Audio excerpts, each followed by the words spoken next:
नमस्ते प्रणाम। हम मंजू वर्मा जिला अम्बेडकर नगर टांडा से स्वागत बा मंजू लोकगीत एक्सरसाइज के चैनल पे। आप लोगन के बीच बहुत मजेदार सोहर गीत लेके आ है। तो भैया ननद भौजाई का झगड़ा के था ताए होत है। अगर भौजी के सौरी परक रहा था ननद बड़ा आस लगाए रहा थे कि हो सकत है काजर ओजर लगाए सौरी पोतक के जान कुछ चीन हुन भौजी देबे करी हैं। लेकिन भैया आसरा के साथ है ना उतना कमाओ करे पड़त है, लेकिन काम ना करे मन कहत ननद के। तो देखा वही ताई भौजी में और ननद में मुँह फुलौल हो जात है। लड़किया भाई के बाद देखा भौजी से ननद नेक मांगा थी तो ननद कौन जवाब पावत थी भौजी दे थी। तो आप लोगन ये गीत में बना रही बहुत बढ़िया गाना बा और लास्ट में भैया बहुत चटकार बा। जरूर सुनी है, अच्छा लगी वीडियो शेयर करिए, लाइक करिए, कमेंट में बताइए गाना कैसन बा। सभी दर्शक का नमस्ते प्रणाम। हम नीलम दुरिया टांडा जिला अम्बेडकर नगर से। तो हम सुने सोहर गीत। अगना में ठाढ़ी बाहोरिया हो सासू से बिनती करे हो सासू से बिनती कराई हो। अगना में ठाढ़ी बाहोरिया हो सासू से बिनती बिनती कराई हो। हे मोरी सासु लागत बाट दीना मोर निचकाता बाट कामर मोर पीराता बाट हो। हे मोरी सासु लागत बाट दीना मोर निचकाता बाट कामर मोर पीराता बाट हो। पतो है अपने सासु से कहा था ये अम्मा हमार कमरिया बड़ा तेज दर्द करत बा लागत बा दिना निचकान बा। तो देखा भैया जौन ननदिए रहा थी सबके जौन भौजी के दुश्मन रहा थी। तब सासू माई कुछ बोला ही ना पौती वो तो सुन के सोचत बिचारा थी। और देखा ननद जुरते टुपुक पड़ा थी का कहा थी।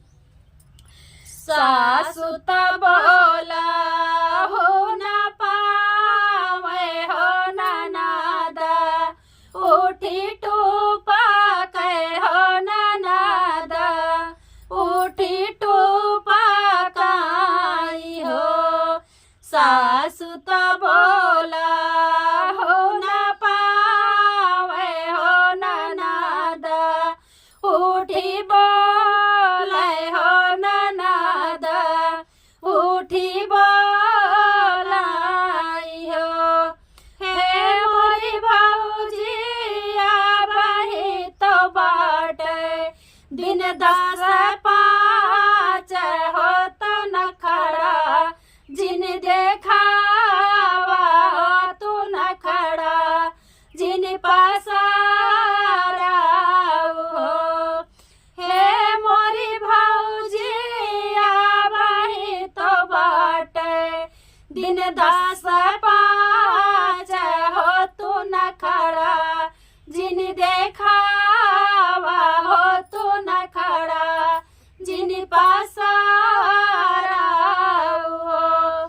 देखा सासु माई तो बोला ही ना पौती उनका बात काट के ननद जुड़ते टुपुक पड़ा थी।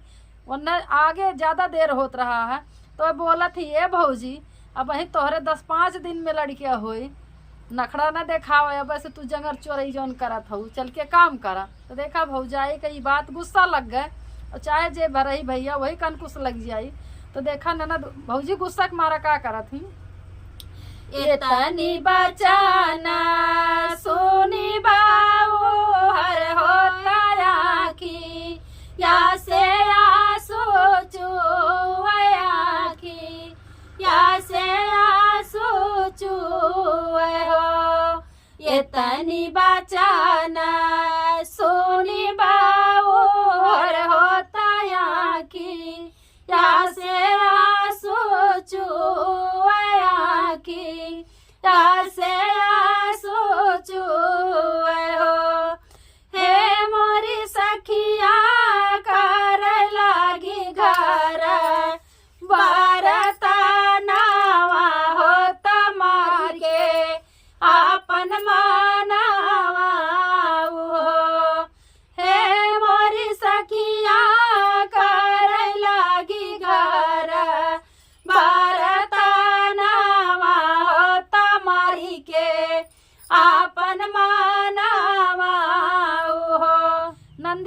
बोली उनके एकदम दिल में लगी गए गुस्सा के मारा।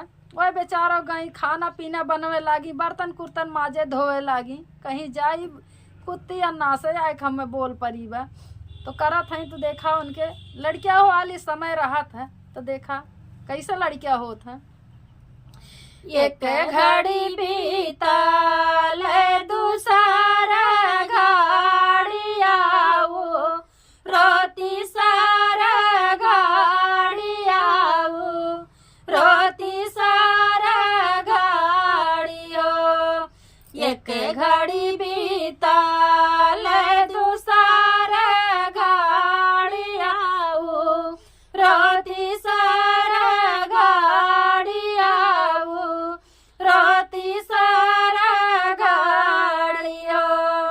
हे मोरी सखिया बाऊ हर के जाना, मेला लानावा हो रसोइया के दुआरिया पे हो।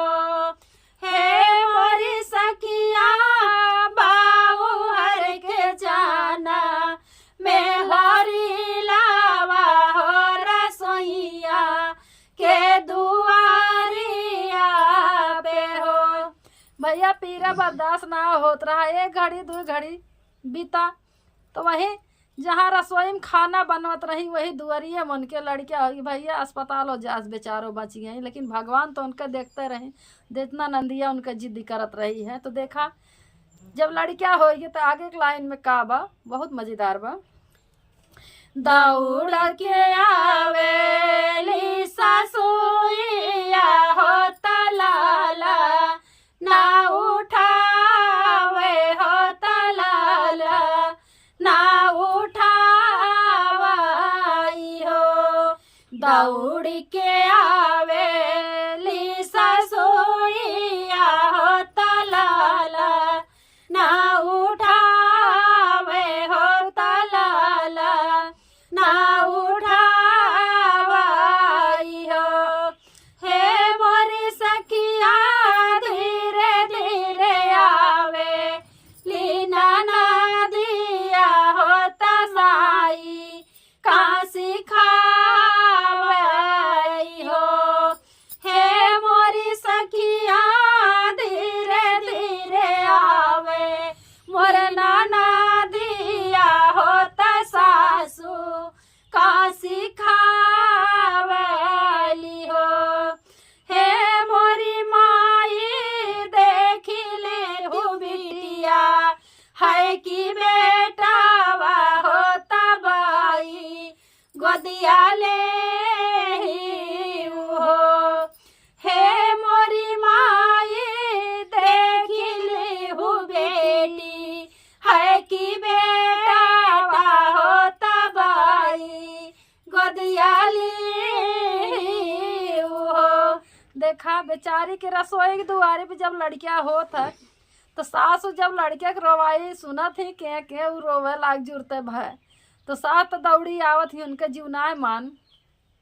लेकिन पीछे पीछे नंदियो आए हरामीन आए और अपने माई का काव सिखावत है। ये माई पहले तू तंची देख ला बिटिया है कि बेटवा, बिटिया होई तो न छुयू, अगर बेटवा होई तब उठायो। देखा माई का कैसन सिखावत बा, दर्द ना बेचारी कहू देखत बा। बिटिया एक ठीक उन्हों मेहरारू कहियो बनती वह दिना उन्हों को ऊपर आवत, लेकिन क्यों क्यों समझत ना है। तो देखा धीरे धीरे चाहे क्यों छुए भैया, अगर मेहरारू की डिलीवरी बात चाहे 10-12 मेहरारू हैं तब उतने काम होई, एक मनई बात तब वही कमवा होई। तो उनके जान ला आगे पीछे क्यों ना रहा। लेकिन लड़केवा जब होई तो सयाने होई धीरे धीरे।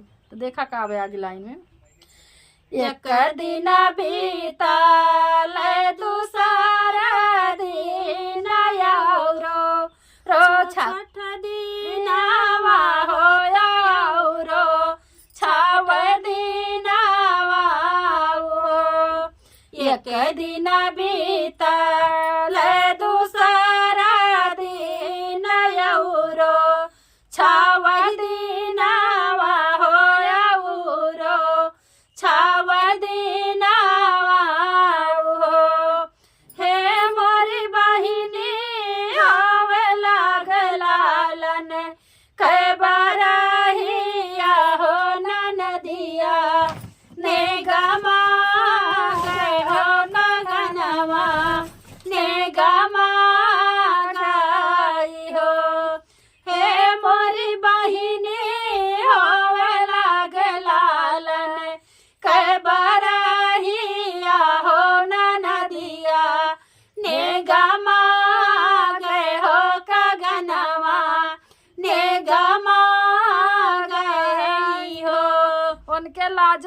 लागत बा। धीरे धीरे जब समय बीत गया लड़किया के 12ही छठी आई गए तो देखा खिसियाने आवत ही कहा थी ए भौजी यह तनी आपन कंगनवा दादा बड़ा नीक लागत बत। भौजी वही दिन का बात याद धरावत है ननद का, जो न बोली टिपोरी बोले रही कैसे धरावत है आप लोगन तब सुनी है।